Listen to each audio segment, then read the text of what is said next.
And I was young, and I was still had a bit of arrogance inside of me, and I was doing a lot of knee chest work at the time, and I thought it was the only adjustment in chiropractic.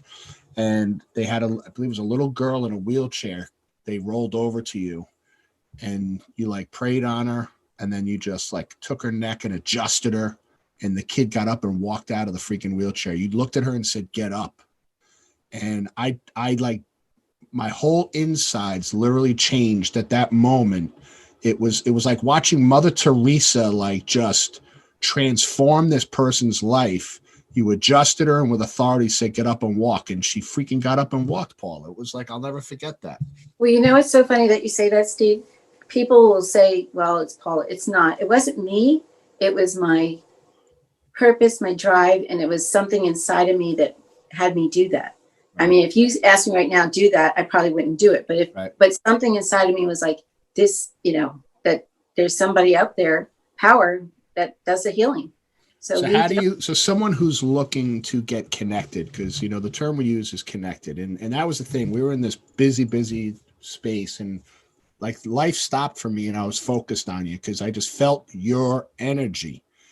And that was pivotal. You know, it's pivotal. And I think, and I know, if we could lead people more to get into that space, how does someone like yourself prepare? Because you could have been preparing for 5 years for that moment. How does someone like you prepare for that? Well, we prepare physically. And I remember the first Panama trip mission with you, I was preparing myself physically, thinking everything was physical, even myself, brought toilet paper, everything. And I thought, this is crazy, until we saw the hotel and they said, I am really crazy. Yeah. So basically, yeah, I thought okay, I'm going to fast. I'm going to do this.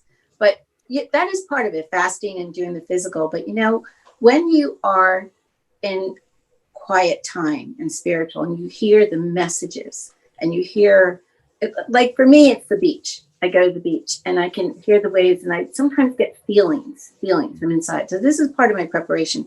Whether you do breathing, meditation, I do Tai Chi, yoga, you meditate so that you can get the messages from inside. And there's always, I believe there's a God, and I've always believed there's a God, and I've always believed people are guiding you. And that when you are guided, Dr. Santo used to say, our brains would be lit up like lightning fast with light before we had a thought. And that was innate message coming to you. Right. And so I always would close my eyes and get a green light or a white light and see it, and knew that was the time. And that was the same thing I do with adjusting. I'll close my eyes when I do the right moment for the adjustment. I'll adjust at that moment. If I see the green light or the white light, it's all a matter of, when you say preparation, I can't give you the actual words for it. I can give you the feeling for it. The feeling would be, let's suppose a baby's born, you know, and it's your baby or something. What are the feelings you have? What is the feeling you have when you get married? What is the feeling that you have? That's all the preparation of what you do to get clear and get connected with God. It's got to be reading, staying around like-minded people, going to philosophy meetings, going to DE for me, doing all that, staying connected to the Band of Brothers. All of that is part of it. But I have to go back to saying, I've got to be that loving spirit. I know what I am, and I know who I am, and I know what gifts I have to bring to people. And that's where I always think about that the minute I walk in the door. And that's how I am around people. I just love people. I love taking care of people. And I don't mean taking care of people like doing this and pleasing them. I'm talking about doing what I do best, taking care of people and showing the love, and let me be the example. You know, I'm not going to toot my horn. I'm not going to do that at all. I'm going to say, I don't do that. I don't do pap smears. I don't do mammograms. I don't do that. I don't do that. No aspirin in my house. I don't do that. And they're like, you're crazy. I said, yep, I am. I'm a fanatic. And that's how I am, because, you know, just think about it. You know, people are like sheep. They're going to the doctor. They're going to get all these, whatever they're going to give them. And they're like sheep. They don't think. Right. And this way, I want to show them how you can be strong spiritually. My dad was a very, very strong person. He was very strong. Sounds like it. Spirit. Oh, he was very strong.